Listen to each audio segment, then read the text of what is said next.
mystery of a 13-year-old boy who has lived his life on the run for as long as he can remember. And a controversy over a decision by Greyhound to leave the driving to someone else. Trish? Also coming up next on the Channel 2 News at 6, Tom Bakar catches the Better Business Bureau in a questionable act of business. Dodger manager Tommy Lasorda is king of the Italian community of Los Angeles, at least for one day. Those stories and more coming up next on the Channel 2 News at 6 o'clock.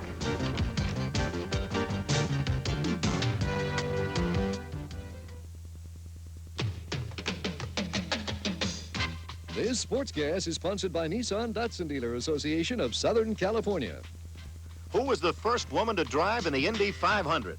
Was it Shirley Muldowney, Nancy Lopez, or Janet Guthrie? The answer in a moment. Now you're telling me the Southern California Nissan Datsun dealers are outselling us because for the first time in a long time they're stocked with a full line of sports cars. The 300ZX, 200SX, Pulsar. Why can't we sell sports cars at that price? You're saying your Nissan Datsun dealer wants to sell you your next car. And your next one. What if they do that? Could be years before we get another shot at those people. What do you think?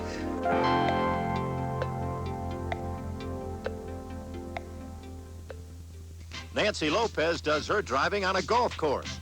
Shirley Muldowney is the queen of drag racing. And Janet Guthrie was the first woman ever to drive in the Indy 500.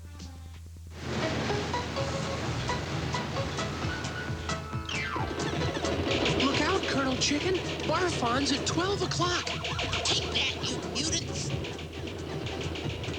How'd you like my new video game? Game? Who is it? It's the National Lumber Special! Good food for the lawn that also clears out lots of weeds. Scott's Turf Builder Plus 2.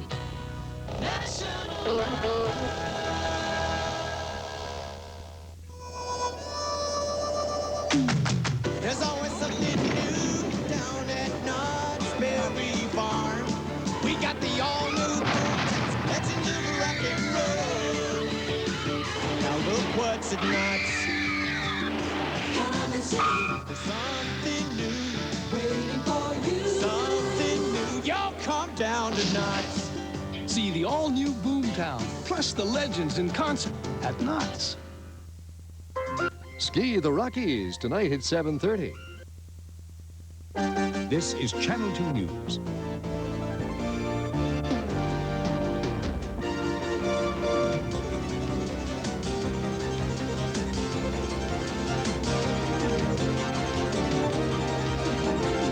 From Los Angeles, this is Channel 2 News at 6. Good evening, everybody. Terror and kidnapping. For 6 days now, we've been telling you the story of Americans held hostage in the Middle East. And we will continue to do so tonight, but in just a couple of minutes. First, though, we have two stories of kidnapping and terror from right in our own backyard. First, the story of a 10-year-old boy who was stabbed and left for dead on a road 30 miles from his home. Tonight, that boy is still alive, and the police are trying to figure out what happened, why was he attacked. Laura Carter, however, is at Riverside General Hospital right now with details. Laura? Yes, thank you, John, very much. That little 10-year-old boy was in very critical condition when they brought him in here to Riverside General Hospital last night. The police are still trying to piece this whole thing together. Now, at this point, we don't even know the boy's name because his parents want to remain anonymous at this point, and they want their boy's identity kept a secret. He had been stabbed, though. We know that. Police won't say how many times he had been stabbed. We do know that he had emergency surgery once they brought him over here, and fortunately, he's a strong little guy. He's been pulling through, and they're listing his condition as stable tonight. He's making steady improvement, although he is still in the intensive care unit here. And now doctors are saying that his prognosis for recovery is good. So that's all wonderful news. But of course, this story is very far from over tonight. Police need your help. And so we're going to reconstruct this crime for you just a little bit, just in case you saw something, because they don't have any suspects. They don't have any motive at this point. Just a little boy who's very ill. It happened about 6 o'clock last night. He is a little blonde boy. We know that much. He was riding a black bicycle when he left his home on the 1400 block of East Colton Avenue in Redlands. He was taking a short trip over to a nearby shopping center, which is on Wabash Avenue, and somewhere along the way, he was abducted. When neighbors and his parents found that he wasn't home, they went and searched that neighborhood. They found his bicycle halfway between his home and the shopping center. And then 4 hours later, police who had been put on alert at that time, police from all over this county area, found his body. It was alongside the Pedley off-ramp of Highway 60. He had been left for dead, stabbed, as I said, nobody knows how many times. They brought him into the hospital over here. Now, how he got there, who brought him there, nobody knows. And so if you have any information, please call the Redlands police tonight or tomorrow morning. Now, the police did talk to the little boy in here a short time ago, but they are not saying at this point how much he could remember about what happened to him. So, of course, any witnesses in this case are extremely important. Reporting live from Riverside, Laura Carter. Now back to you in the studio. Thank you very much, Laura. And our second story comes from Anaheim. It involves the mystery surrounding a 13-year-old boy. The boy and the man who claims to be his father have been living a vagabond life that has taken them all across the United States.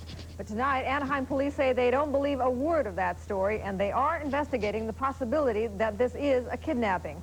Orange County correspondent Dave Lopez has more details.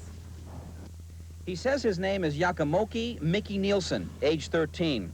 He calls this man his father, Shoshone Calvin Nielsen, in his 50s, and currently in the Orange County Jail awaiting extradition to Arizona on a weapons charge. But this man, Anaheim Police Investigator Larry Flynn, doesn't believe a word of the Nielsen story. Has anything that either one of these people have told you been the truth? Not that I can think of, no. No, it's mostly, everything that we have is bogus at this point. Mickey, as he likes to be called, has told Anaheim police that he was born somewhere in Mexico in a tent, that his mother died during childbirth, and that he has never been to school one day in his life. He's very sophisticated and he's very intelligent. He looks much younger than 13 years of age to me. He's very cooperative, seems to very much like Albert Sittenhome, is doing very well here, going to school every day. For 5 weeks now, Mickey has been at the Albert Sitton home for abused and battered children, and no one has inquired about him. We've had children abducted and kidnapped and abandoned, but we usually know within a matter of a few days what their circumstances are. And this boy's been here for over a month, and we're just as puzzled today as we were a month ago regarding his origins. In the 11 years that I've been working missing persons and child abuses, I've never seen this happen before. This is a first. I don't understand how a man can live the life that he's lived, and how a boy can go 13 years without having any background or history whatsoever. Based on what little information they do have, police believe that Mickey has been with this man he claims is his father since he was 4 years old. But there is a possibility that Mickey could be a stolen child. But in reality, police will not know any answers until someone, somewhere, comes up with information that can help. Dave Lopez, Channel 2 News, Orange. And the Anaheim police are very anxious to hear from anyone who can shed light on the background of young Mickey. If you have any information, please call them at 714-999-1900. Now, that is a 24-hour number. Again, 714-999-1900. That is the Anaheim Police Department. Trish, taking a look at some stories around the world. In Germany tonight, the terror continues. Authorities at Frankfurt Airport in West Germany are trying to find out who is responsible for a bombing that left 3 people dead, including a baby. The bomb went off early this morning at the international section of the airport in Frankfurt. 3 people killed, including the infant, as I said. 42 others were hurt. The police say no one has accepted responsibility for the bombing. And in Lebanon, a terrorist car bombing in Tripoli killed as many as 31 people today, injured more than 50 others. The police say a car loaded with 275 pounds of dynamite exploded outside a crowded candy store. It's not known who was responsible. It comes on day 6 of another terrible peril for Americans, a hostage crisis going on in Beirut. 40 Americans are still being held by the Shiites, and today the most direct warning perhaps yet to President Reagan not to attempt any daring rescue. The warning came from TWA pilot John Testrake.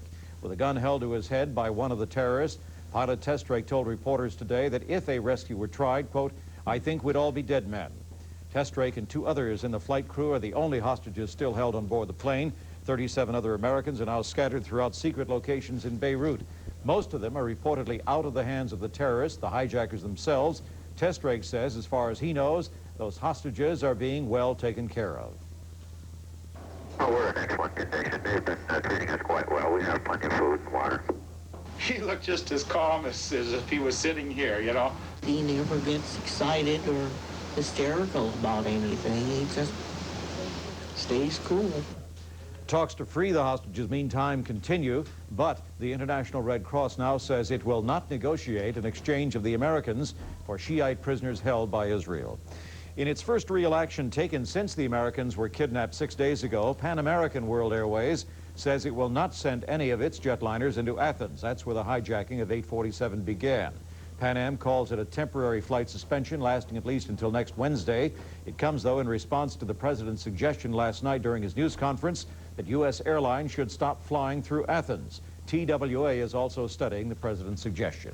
Tritia? And John, as efforts continue to free the hostages on Flight 847, one of the key players in the drama is now clearly the President of the United States.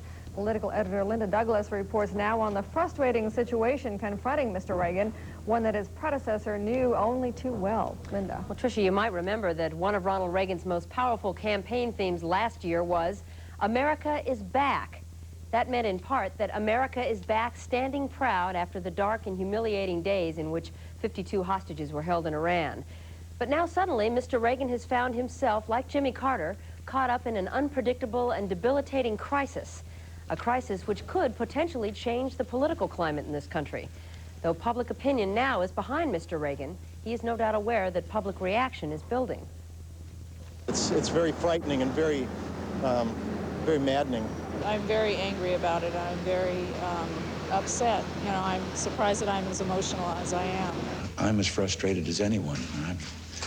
I've pounded a few walls myself when I'm alone about this. It is frustrating. It has the potential of becoming a political nightmare for Ronald Reagan, a tough-talking president, now nearly helpless to aid the American hostages held in Beirut. The last hostage crisis destroyed Jimmy Carter's presidency. Then, as now, America felt impotent. Mr. Reagan took pains yesterday to point up the differences between the Iranian hostage-taking and this one. He argues that in the current case, in Lebanon, there are only shadowy terrorists, not a government to retaliate against. I always felt about that one, as I say, it was much different than what we have here. You had a government committing that crime. But Warren Christopher, the former Deputy Secretary of State who negotiated the 1981 release of the hostages for President Carter, says at this point the situations appear much the same. At the beginning, we did not know who the captors were, and we certainly didn't know that the government of Iran was responsible. At the outset, Iran was disclaiming responsibility and simply saying it was a group of students who had taken over the embassy. However, Christopher commended President Reagan for taking a cautious approach, saying it appears he fully understands the limits of what he can do at this point. The very difficult problem he's facing is one that a president confronts, and he has to deal with a situation as it exists, not in terms of a statement he might have made in an earlier campaign. And I thought he dealt very responsibly with the situation yesterday. During the 1980 presidential campaign, Mr. Reagan called Jimmy Carter's handling of the hostage crisis a national disgrace. When he was elected president, Reagan promised terrorists swift and effective retribution. Today, many people we talked to were disappointed. Well, the president's actions really can't be more contrary to his earlier statements. I just think we're not being aggressive enough. You know, I think we're kind of passing the buck, and I think he's kind of afraid to do something really. But most Americans strongly support the president. I think he's probably doing about as well as could be done at this particular time. It's a horribly complicated situation. From Washington today, there was strong bipartisan support for the president. Leading Democrats praised Mr. Reagan for managing the hostage situation in a rational and sensible manner. However, Senate Minority Leader Robert Byrd said, quote, "Mr. Reagan is finding out it is much tougher to deal with the terrorists than to talk about them." Damned if he does, damned if he doesn't. It's very true. I mean, everybody agrees it's a situation where there is absolutely no easy solution. Thanks, Linda. And Linda, the growing problem of terrorism brings a lot of questions to mind. Why do Americans seem to be the main targets of terrorism? And will terrorists strike on American soil? Walter Cronkite will look at some of those and other questions on a CBS News special tonight at 10 o'clock. And coming up in our news tonight, some Greyhound bus drivers are fighting mad. They're accused of using drugs, but they want the company to leave the driving to them. And a new trend is forcing some obstetricians out of business. But it's new mothers who may have to pay. Imagine just for a moment the future, a world where everything works. Oh, please. So perfect, even an inexpensive frozen entree could be prepared with astonishing skill. How inexpensive? Around $1.69. Introducing the Budget Gourmet, 12 expertly prepared new entrees. Sirloin tips with country vegetables, linguine with bay shrimp and clams marinara, and more. New Budget Gourmet. I have tasted the future. It's around $1.69. Just when you least expect it. Camaro Fever. Feel the power, the sizzle. You're driving a magic machine. You got it. Camaro Fever. The cure? Get to your Southern California Chevrolet dealer quick. For Bola wines, Franco Bola. Sono Franco Bolla. Why do so many people prefer my Suave Bola to other fine white wines? Taste. Not just exceptional taste, but exceptional taste every time the wine is served. That is why I make sure that our Suave Bola tastes crisp, dry, smooth, always. After all, when you're a Bola, you don't let your friends down. You can always trust the taste of a Bola. There may now be as many as 39 deaths in California linked to Jalisco cheese, 24 here in Los Angeles County, the others scattered from San Diego County to Fresno County. And tonight, a possible breakthrough in finding the source of that deadly outbreak. The director of Orange County's Public Health Lab says that he has found the Listeria bacteria in a package of Jalisco cheese. Up until now, it was only a strong suspicion that the cheese was contaminated. Today's finding is believed to be the first independent confirmation that at least some of the Jalisco cheese products are tainted. Now, two other developments to report tonight.